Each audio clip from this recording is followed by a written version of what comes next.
А кусочек? Ага, фарм делать. Ага, шикарно.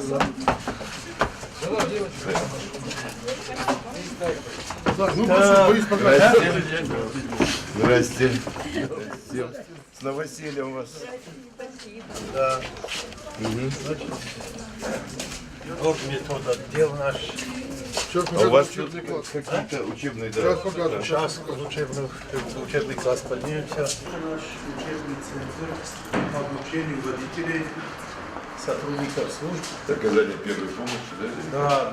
по оказанию первой помощи пострадавшим дорожно-транспортных происшествий. И повреждение живота, цилиндрации кишечника, и перелом верхних, нижних конечностей, шейного отдела позвоночника, вообще позвоночника. Все медикаменты. И А вот кто вы кого обучаете? обучаем, мы начали с МЧС, практически охватили всех сотрудников МЧС, начали ГАИ, вот сейчас у них...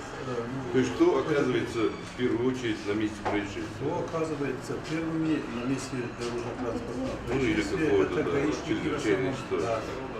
В автодорожных авариях погибает, если взять данные 2013 года, погибло 130 человек, в 2013-2012 156, в 2013 году погибло 130 человек.